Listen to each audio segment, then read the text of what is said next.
নমস্কাৰ মই সেবিকা আপোনালোক সকলোকে ইটস মি সেবিকা স্বাগতম জনাইছো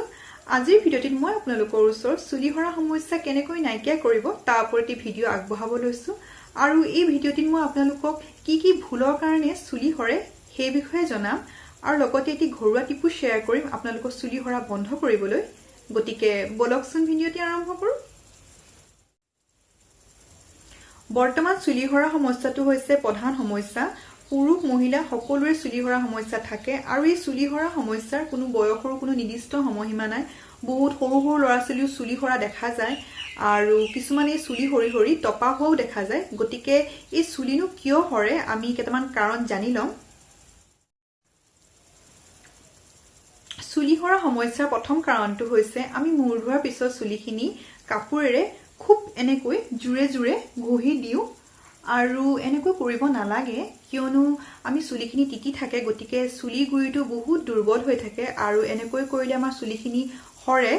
আৰু ইয়াৰ উপৰি কিছুমানে চুলি টিকি থকা অৱস্থাতে চুলি জট ভাঙিবলৈ লয় আৰু তেনে কৰিব নালাগে কিয়নো টিকি থকা অৱস্থাত চুলি গুৰি যেহেতু দুৰ্বল হয় আৰু তেনে কৰাৰ ফলত আমাৰ চুলি হৰা সমস্যা দেখা দিয়ে চুলি হৰা সমস্যাৰ দ্বিতীয় কাৰণটো হৈছে আমাৰ ছোৱালীবোৰে চুলিৰ ওপৰত একোচাকে টাইটকে বান্ধে বা কেতিয়াবা চুলিৰ ওপৰত এটা খোপা টাইটকে বান্ধে তেনে কৰিব নালাগে যিহেতু টাইটকে বন্ধা যায় গতিকে চুলি গুৰিটোৱে আমাৰ কষ্ট পায় আৰু ফলত চুলি হৰে গতিকে তেনেকে আপোনালোকে বান্ধিলেও কেতিয়াবা বান্ধিব ডেইলি নাবান্ধিব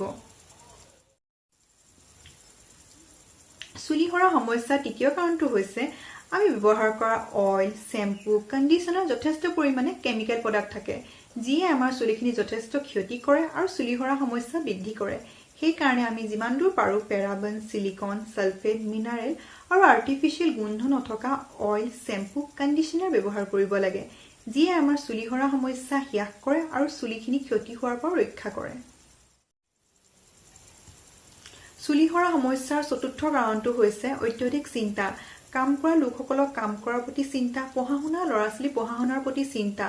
আৰু মোবাইলটো অত্যধিক টিপা লগতে টোপনি কম পৰিমাণে যোৱা সেই কাৰণে টোপনি পৰ্যাপ্ত পৰিমাণে যাব লাগে আৰু যিমান দূৰ পৰা যায় মোবাইল কম ব্যৱহাৰ আৰু চিন্তা কমকৈ কৰিব লাগে লগতে এক্সাৰসাইজ কৰিব লাগে তেনে কৰিলে আমাৰ চিন্তামুক্ত হৈ থাকিব পাৰিম আৰু আমি চুলি হৰা সমস্যাৰ পৰা হাত সাৰি থাকিব পাৰিম চুলি হৰা সমস্যাৰ পঞ্চমটো কাৰণ হৈছে বাহিৰৰ খাদ্যবস্তু খোৱা আৰু সেইসমূহ হৈছে ফাষ্ট ফুড কোল্ড ড্ৰিংক মিঠাই আৰু এইসমূহ আমি খাই যথেষ্ট পৰিমাণে ভাল পাওঁ সেয়েহে আমি এইসমূহ খাদ্যবস্তু যিমান দূৰ পাৰে কমাই খাব লাগে কিয়নো ইয়াৰ ফলত আমাৰ চুলি হৰা সমস্যাই দেখা দিয়ে আমি তাৰ সলনি প্ৰটিনযুক্ত আহাৰ খাব লাগে আৰু সেইসমূহ হৈছে মাছ মাংস কণী পনীৰ বাদাম সেউজীয়া শাক-পাচলি আৰু ফল-মূল খাব লাগে যেহেতু মই কৈছিলো যে চুলি হৰা সমস্যাৰ এটি মই ঘৰুৱা টিপ আপোনালোকৰ লগত শ্বেয়াৰ কৰিম আৰু হেয়া হৈছে খেৰৰ খাৰ আৰু এয়া হৈছে খেৰৰ খাৰ এই খেৰৰ খাৰ আমাৰ মা আইতাসকলে ব্যৱহাৰ কৰিছিলে আৰু এই খেৰৰ খাৰ মই নিজে ঘৰত প্ৰস্তুত কৰি লৈছো আৰু ইয়াত মই অলপমান শ্যাম্পু দিম আৰু শ্যাম্পু দি পেলাই চুলিখিনি ধোৱাৰ সময়ত মই ব্যৱহাৰ কৰিম বেছি শ্যাম্পু দিব নালাগে অলপ শ্যাম্পু দিলে হ'ব কিয়নো যেহেতু এখিনি খাৰ বহুত ফেনাই আৰু এয়া মই সপ্তাহত দুদিনকে ব্যৱহাৰ কৰো যদিহে আপোনালোকে এই খেৰৰ খাৰ ব্যৱহাৰ কৰে তেনেহলে আপোনালোকৰ চুলি হৰা সমস্যা আৰু উফিৰ সমস্যা একেবাৰে নাইকিয়া হৈ যাব আৰু আপোনালোকে এয়া ব্যৱহাৰ কৰি চাবচোন আৰু মোক জনাব কেনে পালে